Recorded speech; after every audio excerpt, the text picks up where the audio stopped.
YouTube? Skin Masters Canada here. Your All Natural Tattoo Aftercare people. What's going on? Do you care about your tattoos? Because we do. Yes. In today's episode of Tattoo Talk, we talked to Michael from Ink and Water Tattoos. He's actually one of our sponsored artists. Mm-hmm. Not only because, well, he does my tattoos and he's awesome. And his shop is awesome, but they do a lot of charity work. They give back to the community. They have a charity event every month. Check them out. All the links are going to be listed below, so make sure to read them and leave us a comment. In the meantime, hit subscribe, hit the ding-lang for updates. New videos every Sunday. Every Sunday, ish. So at some point on Sunday. Check it out. Maybe like around noon. Hit the ding-a-ling. And hit the ding-a-ling. Stay in that. With your experience in the tattoo industry and owning a shop, right? Yeah. What do you want to see the future? What's your vision of the future of the industry? Oh, the future of tattooing. Oh, it's funny. I don't know, man. It's like, I think you guys already understand that, like, we're doing it a lot differently than a lot of different shops. It's funny, I was just talking to a guy downstairs and he was saying how, like, his experience was just terrible in the industry. He didn't have an apprenticeship. He felt like he didn't get enough from it. Yeah. And then he was just kind of doing tattoo. Like, it's crazy. You have all these amazing artists getting out of art school and they want to get into, like, an art industry. And tattooing is, like, that kind of last frontier where you can really, really just be an art. You can just do your art and people are like, tattoo it, make it permanent on my body. It's kind of harder to be just, like, a painter. Yeah. And this guy, you know, obviously wanted to get into that, and he just, like, all of his potential just gets squandered. And I know a lot of shops, they don't really let you tap into, like, what you are as an artist. They just say, like, you know, do simple things, do little bangers and stuff like that. So ideally, like, it's what's really interesting, I think, the way tattooing used to be kind of like a kind of cool thing to do and stuff like that. And it's weird because you actually have artists, like, taking it back. Yeah. Taking back, like, an industry that was, I guess, never there. Well, 100%. Yeah. This is why I actually love your shop, because not only is the world, things are changing. Yeah, and, for sure, yeah. You know, Ink and Water is, like, is pushing those boundaries, right? Mm-hmm. And this is exactly the company we do, like, we work with, right? So, moving forward, so what are some of the worst experiences you had in your career? Oof. Worst experience? Yeah. Oh, I just don't want to throw anyone under a bus or anything. I know. It's a roller coaster, man. It's a roller coaster. No, man. It's nothing. Man, it's just learning. It's just, like, honestly, all it is learning. Yeah. Like, I tell people this sometimes. Not always, gonna say all the time. It's just sometimes. I think I've fucked up every day for the past, like, 3 years. Mm-hmm. Like, not like a significant, but I've screwed up every day. Yeah. And honestly, it's just been like learning after learning after learning experience, whether it be through tattooing, whether it be through managing a shop, whether it be through like new plans and, like, ideas we've had, and then, like, they've just fallen through. We just keep screwing up, but it's really cool because we've just gotten into this kind of mindset of just, like, whenever you screw up, you just kind of, like, look back at what happened and you go, all right, that didn't work, what does work? Yeah. And you just keep adapting, especially in tattooing. Mm-hmm. You know, I was just downstairs doing a tattoo, and then, you know, rubber band breaks. You're like, okay, no rubber band breaks again. You're like, okay, this must be a weird cartridge. Okay, let's put 5 rubber bands on. Nothing happens. Okay, sweet. It's just like every time you do a tattoo, it's like different skin, it's a different location, it's a different composition, it's different needle groupings. And then every time your machine doesn't want to run the same way every time, because as much as we would say when something's machined it's perfect, it's not. Mm-hmm. So especially when it comes to cartridges or needles. I guess that keeps things interesting. Every time, yeah. It's like, it's cool, man. Like, yeah, I don't know, man. It's like, definitely when you start, it's like you're not a fan of that aspect of tattooing. You're like, just like, fuck, like, I just want it to be the same. I just want to be able to crush it. But then you build the confidence. You start to realize that, like, if I'm on the collarbone, maybe I don't want to go as heavy. I don't want to blow out all the time. You know, if I'm on the thigh, I can dig in as much as I want. I'm not going to blow out. And you start to, like, learn this kind of, like, toolkit that when you're tattooing and these kind of, like, little hiccups come, you can just kind of move past them because you start to figure out kind of what's going on a lot better. Mm-hmm. With that being said, I noticed you guys have a lot of apprenticeship coming up. Yeah. What kind of apprenticeship are you guys giving them? Or ours is like very formal in that, like, we have a curriculum, which is really cool. So it was actually funny. I was actually going to come up here today, and I was going to teach them about kind of like needle resistance. So when you're using like a very small needle, like a 1 or a 3 bug pin versus like 14 round liner, people don't realize that your skin actually, needs to be punctured. So if you have one needle, it's just gonna slip right in. Just like when you're getting blood taken, you barely feel it, it just in and out. But when you have 14 needles stacked together, just like, it's gonna want to resist the skin and then puncture through. So you actually have to put, like when I was tattooing your thigh, I was pushing. Like I had to push into you. Whereas when I have a 3 bug, like when you go from a 3 bug pin to a 14 round liner, you're gonna pull a line that's not gonna pack. Because you're in the kind of the mindset and the kind of the muscle memory of a 3 bug pin. And so that was literally what I was gonna bring them up. I was gonna show them just like, this is one aspect of like how dynamic tattooing is this like you change needles, you're immediately changing the way you tattoo. Not only do you have to change the voltage, but you have to change the way you press or the way you pull, the speed at which you do, the angle. So that's one very small aspect of our apprenticeship. Yeah, so you have curriculum and kind of like a plan for them. What? Yeah, we do. So it's an 8-month program. But to be honest, if you're crushing it, I'm not going to hold you back. And if you're shit, I will hold you back. Because we're not going to start an artist at this shop without them being fully prepared to get into the industry and to, create quality tattoo work. So, you're an artist and you're a shop owner. How hard was that transition, or was it an easy transition? I mean, how do you manage? How did you? Yeah, exactly. Hello, darkness, my old Yeah. Man, it's just like. I know from even our experiences running the business, just the business side of it it's totally It's different. It's just different, man. Yeah, it's just different, man. You just can't sweat it, man. You can't sweat it, bro. Mindset, bro. No, it's like you already know how it is. Though. It's like you're trying to be creative all day. You guys are making like a product for creative people. You're around them all day, and then at the end, you're like, I gotta crunch numbers, or I gotta manage people, and I have to like do things that for me is like my least fucking favorite thing to do. But it's funny tattooing actually grew me for that, because tattooing, it's funny, there's this documentary and it was on art auctions, and there was this super rich dude, and he's sound like such a fucking prick, but he's like, it's kind of an adrenaline rush, like when you're buying that painting and then the other guy's like $10 million and you're like 11. I was like, fuck this guy. but tattooing is like an adrenaline rush, man. When you're first starting, you're like, oh, don't fuck up, and then you pull a line, you're like, and then so you're going from that kind of high intense, see, it sounds weird to say high intensity because you're just glorified drunk. It is. Of not wanting to fuck up to keep it cool. Let's just talk numbers, or let's just talk stats that I don't care about.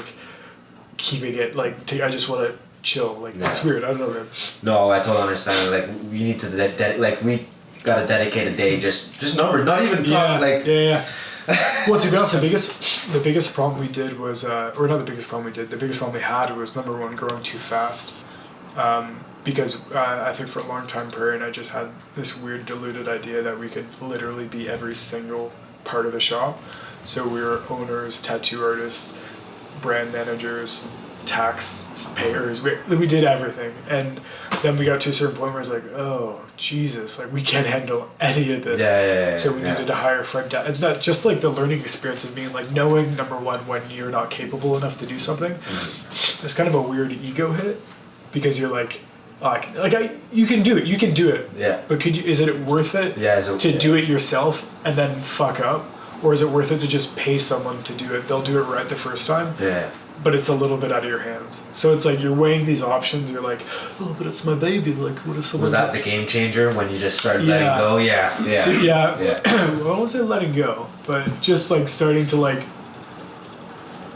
I don't know, have things delegated and moved off to people with much better minds for that kind of job. For instance, I remember every artist just did the checkout for themselves, and then we had an amazing front desk girl, and she was just like, "Whoa, you don't have a system," and we were like, "What do you mean? You just kind of play it by ear." She's like, "No, So she came in and she fixed that, and then Harris, our brand manager, has been unbelievable, and just having someone with an analytical mindset, and how you realize when you kind of compare an art brand to someone like that, you're like, oh yeah, they're completely different. And so he's really tightened stuff up that we never would have even considered. Wow. Yeah, it seems like you guys got a close knit team now. Yeah, man. It took a while, eh? It took a while. Yeah, it's definitely close. Definitely a growing family, and it's gonna get bigger and bigger for sure. Yeah. You want to tell us more about your side of what Ink and Water is about? So when Prairie and I literally planned a lot of the shop on the fire escape of my old apartment, and we were talking about what was some of like the power that a tattoo shop had that hadn't been harnessed yet, was that well, typically, like, you know, even when I told my mom I was becoming a tattoo artist, she was like, "Are you gonna be smuggling guns?" And I was like, "What? Like, no, like, that's not like, you know, the stigma's there." But what's really cool about a stigma that, you know, technically is bad, especially in an industry like that, is when you flip it and you start turning it into something good, it still's cool. So the youth respect it. Does that make sense? Yeah, Like, breaking bad or breaking. yeah, you start to like, breaking good, yeah. it's kind of like that, like, kind of cool inmate that was like, I used to sell drugs, but now I, you know, save children from fires, and you're like, that's so cool. Like, No, exactly. Like I said before, things are changing. yeah. So what we're trying to do is the analogy I always use is like, you know, wouldn't it be cool if a tattoo shop gave more to the community than a church? Just because, like, not to say that, you know, churches don't give a lot, they give a ton, but the precedence that's set by a tattoo shop giving that much is just so much more powerful, I feel. And I think that's really, like, cool, especially because a lot of the charity work we do, which is friggin' awesome. We work with Sketch, we worked with Ronald McDonald House, and countless other ones. It's just really cool to, you know, have something so permanent on your body, and not only like, number one, like, I know obviously I've tattooed you, but, you know, we've had great conversations as well. And a lot of, you know, people I've talked to, they have great tattoos and they go, yeah, but the guy was kind of a creep. Like, the guy was like, and you're like, you're like sitting there, you're like, man, like, that's a permanent memory. Like, not to say that we don't have, you know, you have memories, but like, it's pretty like, you know, ask anyone, you know, it's pretty fucking vivid. Like, you can look back, like, you know, 10, 20, 500 years. And it's there. And it's like, that memory's like, there's something maybe about the pain mixed in with like the experience and the vibe and the permanence of the situation that, like, man, why wouldn't you want to add good memories to that and like good connotations as well? Like, you know, for getting this tattoo, like, what people don't know is that every tattoo we do, a percentage that they paid goes towards Sketch. And some people don't even know that, which is like, that's pretty funny. So even if they like look at it and they don't know it, there's like this added underlying good intention with it. Like, I know what Sketch is, but would you like to explain for the viewers? Yeah, Sketch is it's essentially, it's 7,400, I probably botched that, square feet of kind of artist space. So they have food workshops, they have art workshops, they have music workshops, they have a music recording studio, and what it is meant to get youth off the street, so impoverished youth or pretty much any youth that's struggling, and it gets some pretty much I think the guy was Dale, I believe his name was saying that it's kind of like a launch pad. So for all these kind of kids that want this opportunity, they want to be able to like go out and, you know, start something, but they can't. It gets them there to refine that skill or that craft. It sets them up in a safe environment where they can kind of build it up. And then the third step is you can finally launch. So they'll help you like finally lift you up and throw you off the cliff, which is a terrible analogy. Pretty much. Yeah, but which is really cool. So it's, especially for, you know, what's really cool, and he said something that he came and made a little presentation at the shop. What was really interesting, he said, was a lot of the youth that are actually at Sketch know about Ink and Water. So they're like, man, like, I love Ink and Water. I think that's so cool. And then to know that we support them as a guy, it's like having like the cool older brother. Yeah. That like maybe he's like a bit of a digger, but then you get in a fight and he has your back, and there's something kind of cool about that. I don't know what that is. It's the relationship, because with the world being so corporate nowadays, like having a company, having relationships with people is totally like off, like it's totally different, right? Because really, nowadays it's like it's kind of cold, right? So it's absolutely just a little bit cold. It's no, yeah, I totally get that. It's crazy. I don't know, man. It's funny, man, because we've honestly we've given a lot, and at one point we're like, oh, like I don't know if we can like really deal with this, but it pays off, man. Like, it's like it sounds weird, but like it's like I've never been like a big like karma or like hippie, but it's just like, you know, if we're gonna be building a place. We started with a great foundation. We built this beautiful shop in this beautiful open environment that you guys have both experienced.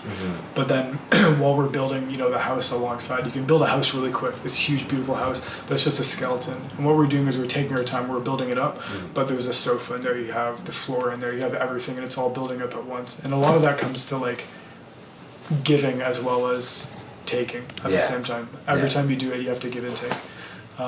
That's just kind of like a life thing too.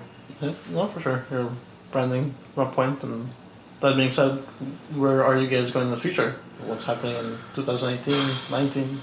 Man, we just, I think it's something that Prairie and I kind of struggle from, is that we're really young and we just don't care.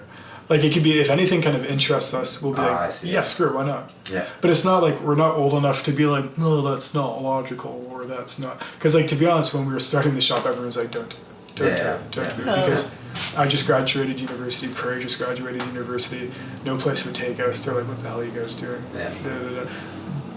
So we're kind of just like, well, just do it. You just kind of like, I don't know, like, what's going to come in the future? I don't know, clothing, a new shop for sure. But like, honestly, anything that's kind of interesting. We talked about construction. I love sustainable housing. That's something I'm super interested in. And we have a lot of friends that are extremely, extremely skilled workers with their hands, skilled laborers. And I would love at some point to figure out a way to do some sort of sustainable housing or sustainable construction renovations. And that's something we've talked about. We're realistically, something will come up and we'll just go, okay. No, well, that's how, instead of being all corporate, tattooing could be fun, even as a tattoo artist. Yeah. Not just to...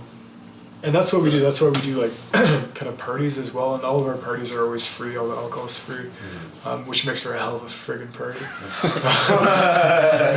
makes for. Did you read that last time? You went to one of them. Yeah. You went to one of them. I don't even think that was the big one, but. Yeah, man, those are they're good, man. But keeping everything free and just like having that open door policy, having people come in and just be able to like experience the space is kind of, it's fun. We talk about currency sometimes. Everyone's constantly concentrated on one currency, and that's like money. Yeah. Money. We're talking about crypto. Yeah, but we're talking about, here at Inky Water, we talk about crypto. We're all about that crypto. So if you got like Litecoin or like you want some Bitcoin, no, it's like, no, there's different currency. There's like, oh man, I sound like such a hippie old shit. No, like it's like karma, like just like good intention. Like there's different, and that feeds you in different ways, right? You can feed yourself with money and food, but you need to feed your heart, you need to feed your soul, and that's why tattooing, like being a tattoo artist, is the best, because like you're never at a shortage for that. You're doing your dream job, you're getting to do art, you're getting paid for it, and it's amazing. Yeah.